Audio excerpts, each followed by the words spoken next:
नमस्कार। आज हम जैन धर्म और महावीर स्वामी के बारे में थोड़ी गहराई से बात करने वाले हैं। तो देखते हैं वो इस प्राचीन परंपरा पर क्या रोशनी डालता है।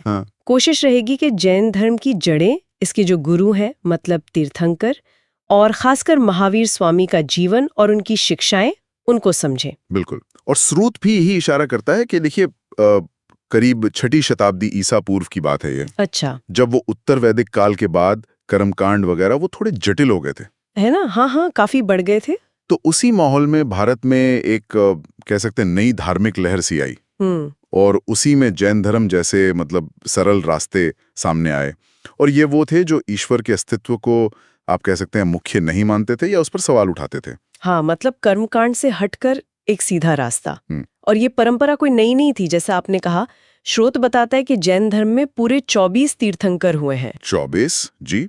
पहले थे ऋषभदेव, और दिलचस्प बात यह है कि उनका जिक्र तो ऋग्वेद तक में है। हाँ, ये सच में बहुत पुरानी बात है ऋषभदेव का। और जो 22वें तीर्थंकर थे अरिष्टनेमी, उन दोनों का जिक्र मिलता है। अच्छा, दोनों का। हाँ, पर अगर हम ऐतिहासिक नजरिए से देखें तो 23वें तीर्थंकर पार्श्वनाथ वो काफी अहम माने जाते हैं। पार्श्वनाथ जी, काशी के राजा अश्वसेन के पुत्र थे वो, और उन्हें ज्ञान मिला था संवेद पर्वत पर। उन्होंने 4 मुख्य सिद्धांत दिए थे। हाँ, वो 4 वाले। सत्य मतलब सच बोलना, अहिंसा हिंसा ना करना, अस्तेय चोरी ना करना, और अपरिग्रह यानी धन वगैरह जमा ना करना। सही, सत्य, अहिंसा, अस्तेय, अपरिग्रह। और फिर इसके बाद आते हैं 24वें और अंतिम तीर्थंकर महावीर स्वामी जी। उन्होंने इन 4 में एक 5वां सिद्धांत जोड़ा है ना, ब्रह्मचर्य। बिल्कुल, ब्रह्मचर्य यानी इंद्रियों पर संयम। और इन 5 को मिलाकर फिर कहा गया पंच महाव्रत। पंच महाव्रत। तो ये 5वां जोड़ने का कुछ खास मतलब क्या महत्व था?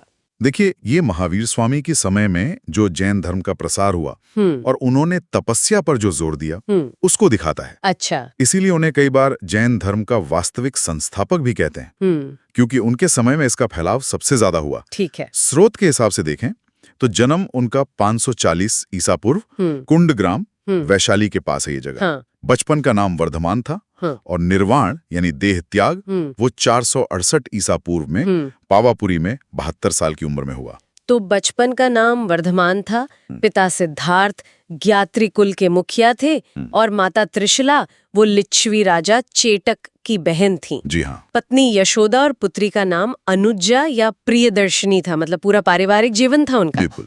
और फिर 30 साल की उम्र में अपने बड़े